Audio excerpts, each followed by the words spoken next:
Hello, नमस्कार। स्वागत करती हूँ आप सबों को बेबी हेम्ब्रम यूट्यूब चैनल पर।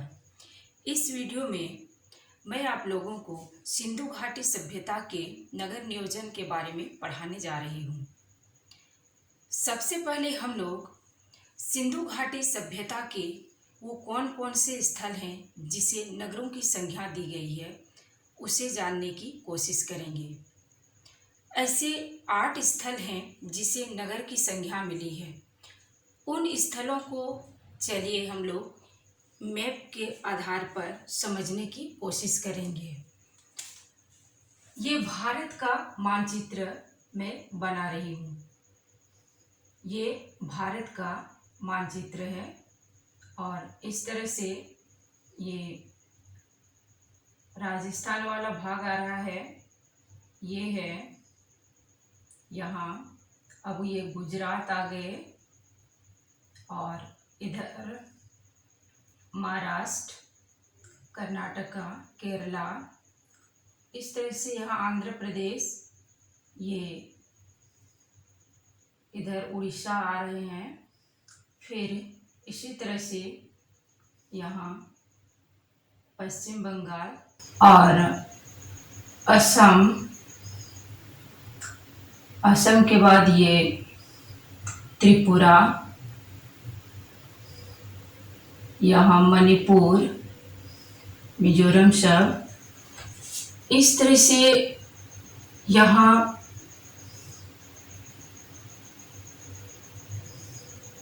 भारत का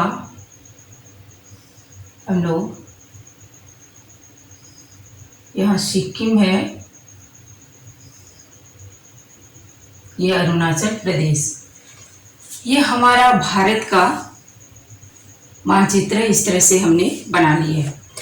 अब ये देखते हैं, यहाँ गुजरात से इधर पाकिस्तान का क्षेत्र है, यानी ये पाकिस्तान है। अब इन्हीं क्षेत्रों में हम लोग देखेंगे कि हड़प्पा सभ्यता के वो 8 स्थल कहाँ कहाँ पर पाए गए हैं जिन्हें नगर की संज्ञा दी गई है। पहला स्थल है हड़प्पा। हड़प्पा पाकिस्तान के पंजाब प्रांत में स्थित है। ये है हड़प्पा। ये हड़प्पा है जिसे नगर की संज्ञा दी गई है। दूसरा स्थल है मोहनजोदड़ो। दूसरा है मोहनजोदड़ो। मोहनजोदड़ो।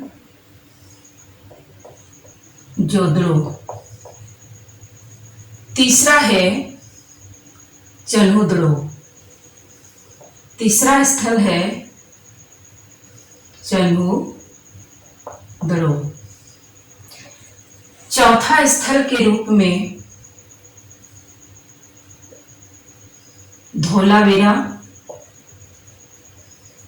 धोलावीरा। पांचवा है लोथल। छठा है सूरकोतरा।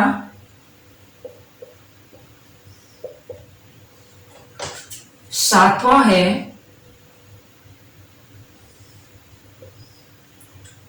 कालीबंगा और 8वां स्थल है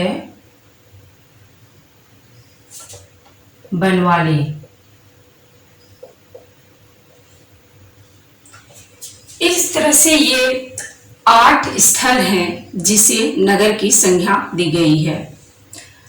पहला स्थल है हड़प्पा। हड़प्पा का अगर हम लोग स्थिति देखें तो ये रावी नदी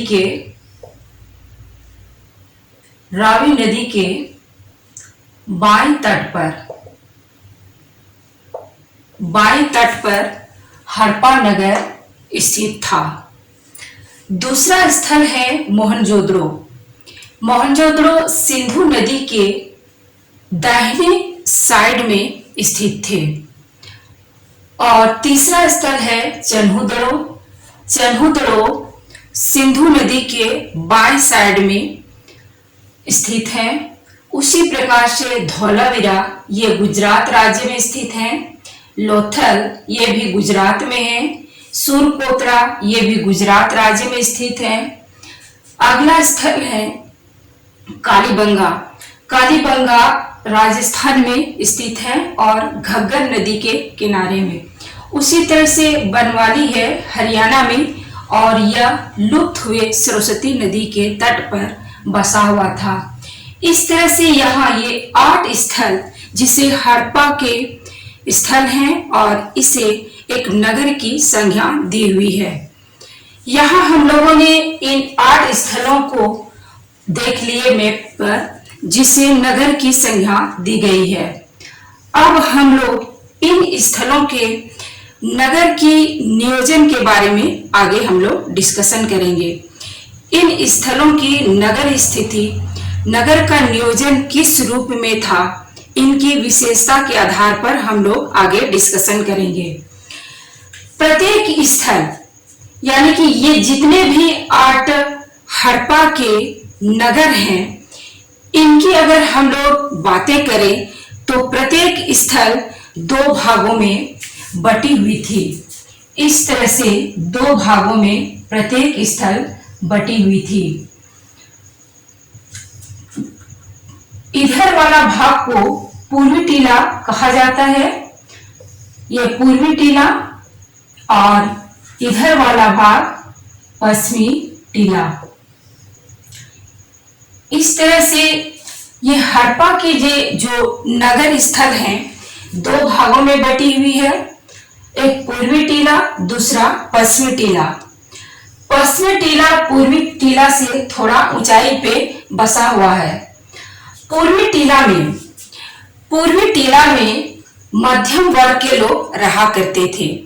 साथ ही मध्यम वर्ग के साथ इस पूर्वी टीले में मजदूर वर्ग, जोलाहा और यहाँ के जो व्यापारी होते थे वहाँ, वो व्यापारी इसी पूर्वी टीले में ही निवास करते थे। पश्चिमी टीला की बात अगर हम लोग कहें तो पश्चिमी टीला में प्रशासन और पुरोहित निवास करते थे। पश्चिमी टीला थोड़ा पूर्वी टीला से छोटा होने के कारण और ऊंचाई में ऊंचे स्थान पर बसे होने के कारण इस टीले की अगर दूसरी विशेषता हम लोग देखें तो ये चारों तरफ से पक्की ईंटों से घिरी हुई पाई गई है। पश्चिमी टीला का ये 2 चहरदीवारी के रूप में बना हुआ मिला है। पहला जो अंदर वाला भाग है वो कच्ची ईंटों का चहरदीवारी है और बाहर वाला भाग ये पक्की ईंटों का चहरदीवारी बना हुआ है। इस तरह से पश्चिमी टीला का जो सुरक्षा की दृष्टि से ये एक बहुत ही महत्वपूर्ण टीला समझा जाता था, क्योंकि ये टीला चारों तरफ से एक पक्की ईंटों से घिरी हुई देखी गई है। अब हम लोग ये देख लेंगे कि क्या ये नगरों की इस तरह से 2 भागों में बटा होना सभी स्थल में इसी तरह से था? ऐसा नहीं था। अपवाद के तौर पर और भी अगर हम लोग देखें तो इन नगरों में से कुछ ऐसे नगर थे जिनकी स्थिति 3 भागों में बटी हुई थी।